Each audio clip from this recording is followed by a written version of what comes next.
আসসালামু আলাইকুম সুপ্রিয় শিক্ষার্থীরা, সবাই কেমন আছো? আশা করি সবাই অনেক ভালো আছো। তো সামনে তোমাদের সবারই পরীক্ষা, এসএসসি এইচএসসি সব ব্যাচেরই পরীক্ষা চলতেছে, সামনে পরীক্ষা আসতেছে।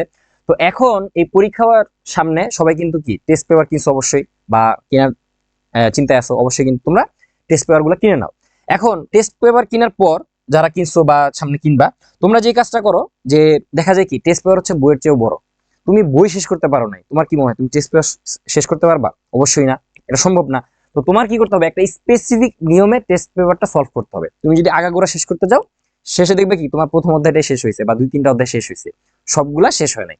তো এই জন্য যেটা করতে হবে যে প্রথমে প্রথমে যে জিনিসটা করতে হবে, যে প্রত্যেকটা টেস্ট পেপার শুরুতে তোমার টপিক নিয়ে কথা বলা আছে, যদি না থাকে সেক্ষেত্রে কমেন্ট করতে পারো, আমি ইনশাল্লাহ তোমাদের জন্য টপিক অ্যানালাইসিস করে দিব।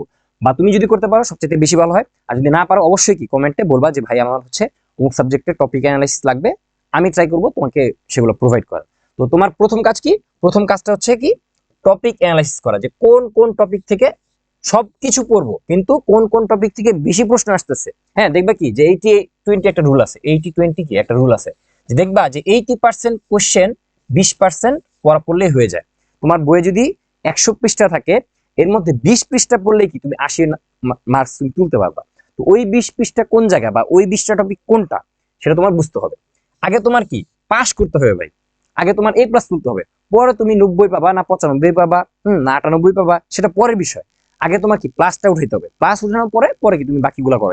মানে প্রথম হচ্ছে তুমি বেঁচে থাকো, প্রথম হচ্ছে সার্ভাইভাল, পর হচ্ছে লাক্সারি। আমি খাইতেই পারি না, হ্যাঁ আমি হচ্ছে কি দামি পোশাক পরার চিন্তা ভাবনা করি, তাহলে তো আর হবে না। আচ্ছা, পরে কি করতে হবে, এই যে তুমি টপিকগুলো অ্যানালাইসিস করলা, ঠিক আছে, এই টপিকের উপর তোমার ক্লিয়ার কনসেপ্ট দাঁড়া করাইতে হবে, এবং সেটা অবশ্যই বই থেকে, টেস্ট পেপার থেকে না।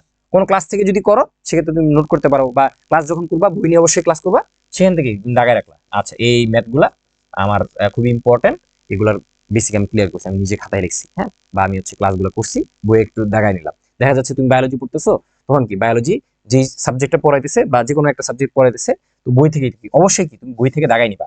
তোমার ক্লাসে পড়াইলে তুমি আর বইটা খুলে দেখলা না, তাহলে কিন্তু আর হবে না, অবশ্যই বই থেকে একটু দেখে নিবা। আচ্ছা, পরের বার তোমার কি করতে হবে, যে তুমি যখন একটা জিনিস বুঝছো, ওই টপিকটা বুঝছো, তখন তোমার কাজ কি টেস্ট পেপারে যাওয়া। টেস্ট পেপারে তুমি কি প্রথমবারে কি পুরোটা শেষ করতে যাবা না।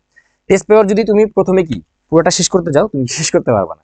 তোমার কাজ হচ্ছে ফার্স্ট রানে প্রথম 10টা সিকিউ সলভ করা। ফার্স্ট 10টা সিকিউ, ঠিক আছে, প্রথম 10টা সিকিউ। যারা হচ্ছে ভালো পড়ছো বা অলরেডি একবার দেখা হয়েছে, তারা কি করবা, 15টা সিকিউ করবা, 10টা থেকে 15টা সিকিউ করবা। এই 10-15টা সিকিউ দেখবে কি বারবার ঘুরে আসতেছে। এর পরে যে সকল সিকিউ দেখা যাবে কি যে পরে মানে প্রথম 10-15টার মধ্যে যত ধরনের টপিক চলে আসে, এরপরে দেখবে কি কিছু ব্যতিক্রম আছে, যেগুলো হচ্ছে দেখা গেছে গত 5 বছর একবার আসছে, দেখা গেছে 3 বছর একবার আসছে, খুব কম আসে। দেখা গেছে লাস্টে 10টা সিকিউর মধ্যে দেখবা যে টপিক, নতুন টপিক আসছে 2টা।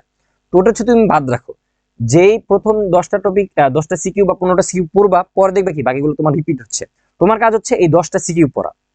আর যদি তুমি প্রথমে কি এখানে 30টা সিকিউ 50টা সিকিউ আছে, এটা দেখে যখন তুমি কি শেষ করতে যাবা, তুমি শেষ করতে পারবে না। এই জন্য তোমার কাজ হচ্ছে প্রথম 10 থেকে 15টা সিকিউ পড়া। সিকিউ পড়লে কি তোমার মোটামুটি দেখবে কি সবকিছু কভার হয়ে গেছে। আচ্ছা, সেকেন্ড রানে কি করবা, যখন তোমার সবগুলা অধ্যায়ের, সবগুলা সাবজেক্টের সবগুলো অধ্যায়ের প্রথম দিককার সিকিউ শেষ হয়ে গেছে, বা প্রথম দিকের এমসিকিউ গুলো তোমার শেষ হয়ে গেছে, তো তখন তোমার কাজ হচ্ছে দ্বিতীয়বার আবার টেস্ট পেপার আসা। দ্বিতীয়বার টেস্ট পেপারে আসা, পরের যেগুলো আছে, বাকি যেগুলো আছে, তোমার থাকতে পারে যে 30টা একটা অধ্যায়ে, 25টা থাকতে পারে। হ্যাঁ, বাকি যেগুলো আছে প্রথমগুলো একবার রিভাইজ দিলা, কারণ অলরেডি পড়া আছে, জাস্ট একবার দেখে গেলা যে কি কি ছিল। বাকি যেগুলো আছে সেগুলো শেষ করবা। আর লাস্ট বার কি করবা, একদম A to Z আরেকবার রিভাইজ দিবা। যদি দুইবার যদি তুমি টেস্ট পেপার রিভাইজ দিতে পারো বা দুইবার পড়তে পারো, এবং সাথে যদি দুই একটা যেগুলো দেখবা যে কিছু কিছু টপিক থেকে 5-7 বার করে কোশ্চেন আসতেছে, সেই টপিকগুলো অবশ্যই খাতায় লিখবা। তাইলে দেখবে কি যে তোমার টেস্ট পেপার সলভ হয়ে গেছে, তোমার পূর্ণাঙ্গ প্রস্তুতি হয়ে গেছে, এবং কি সিকিউর জন্য তোমার সিকিউ এমসিকিউ সবকিছু কি হয়ে গেছে। আর লাস্টে যেটা করতে হবে, মডেল টেস্ট দিতে হবে, ঠিক আছে, অবশ্যই কি নিজে নিজেকে পরীক্ষা করতে হবে। যে তুমি যদি মানে এই যে তুমি সিকিউ পড়তেছো বা টেস্ট পেপার সলভ করতেছো, কিন্তু কি তুমি নিজে নিজেকে কি পরীক্ষা করতেছো না, তাহলে কিন্তু হবে না। তোমার একদম বই বন্ধ করে তোমার কি করতে হবে, টেস্ট পেপার সলভ করতে হবে। আর টেস্ট পেপার সলভ করার ক্ষেত্রে যেটা করবা, যে সিকিউর ক্ষেত্রে যখন তুমি থার্ড রান দিবা, ঠিক আছে, প্রথমবার তো তুমি দেখে দেখে পড়ছো, হ্যাঁ, দেখে দেখে সলভ করছো, দ্বিতীয়বার দেখে দেখে সলভ করছো, তৃতীয়বার যখন তুমি সলভ করতে যাবা, এটা স্পেশাল। এই জিনিসটাতে সবাই ভুল করে, আবার কি দেখে দেখে সলভ করে, পরীক্ষার হলে যায় আর পারে না। তোমার কাজ হচ্ছে, ধরো তুমি একটা সিকিউ খুললা, এখানে একটা উদ্দীপক আছে, তুমি প্রথমে কি উত্তর পড়বো না, তোমার কাজ হচ্ছে, তোমার লেখার দরকার নাই, বা তুমি লিখলে লিখতে পারো যে ধরো একটা ম্যাথ, এই ম্যাথের জন্য কি সূত্র বসতে পারে, তুমি যে সূত্রটা বসাইলা, যে আচ্ছা এখানে এই মান দেওয়া আছে a is equal to 6, b is equal to 5, তাহলে কি কি আছে, এই সূত্র বসতেছে, পুরো ম্যাথটা করার দরকার নাই। তুমি হচ্ছে প্রথমে ধাইকা, ঠিক আছে, এই উদ্দীপক ধাইকা উত্তর মিলানোর চেষ্টা করো, যে কি ধরনের উত্তর হতে পারে বা কোন টপিক থেকে আসছে সেটা বোঝার ট্রাই করো। হুম, সেটা বোঝার পরে তুমি উত্তরটা দেখলা। প্রথমে যদি তুমি উত্তর দেখো তাহলে কি তোমার প্রথমবারের মতো হয়ে গেল, ঠিক আছে, প্রথমবার বা দ্বিতীয়বার মতো হইলো, তাহলে কি তোমার ইমপ্রুভমেন্ট আর তুমি বুঝবা না। তোমার কাজ হচ্ছে তৃতীয়বার যখন পড়বা বা যখন রিভাইজ দিবা, তখন হচ্ছে প্রথম এটা ঢেকে নিবা, যে এই টপিকটা আমি ঢেকে নিলাম, দেখি আমি পারি কিনা। যদি না পারো সেক্ষেত্রে দেখলা, আর পারলে তো হইলই, সেগুলো তুমি তাড়াতাড়ি শেষ করতে পারবা। তো এই ছিল আমাদের টেস্ট পেপার সলভ করার যে নিয়ম। তো এই নিয়মগুলো তুমি যদি একটু ফলো করো, তাহলে দেখবে কি তোমার টেস্ট পেপারটা খুব সুন্দরভাবে শেষ হয়েছে। আর কোনো কারণে যদি তুমি শেষ করতে না পারো, সেক্ষেত্রে কি দেখবা কি, এই যে তুমি প্রথম দিককার যে 10-15টা সিকিউ করছো, এর মধ্যে থেকেই কি বেশিরভাগ কমন চলে আসছে। তো আশা করি সবাই সুন্দরভাবে টেস্ট পেপার সলভ করবা। আর যদি কোনো প্রকার সমস্যা থাকে অবশ্যই আমাকে নক করবা। তো সবাই ভালো থাকো, সুস্থ থাকো, আল্লাহ হাফেজ।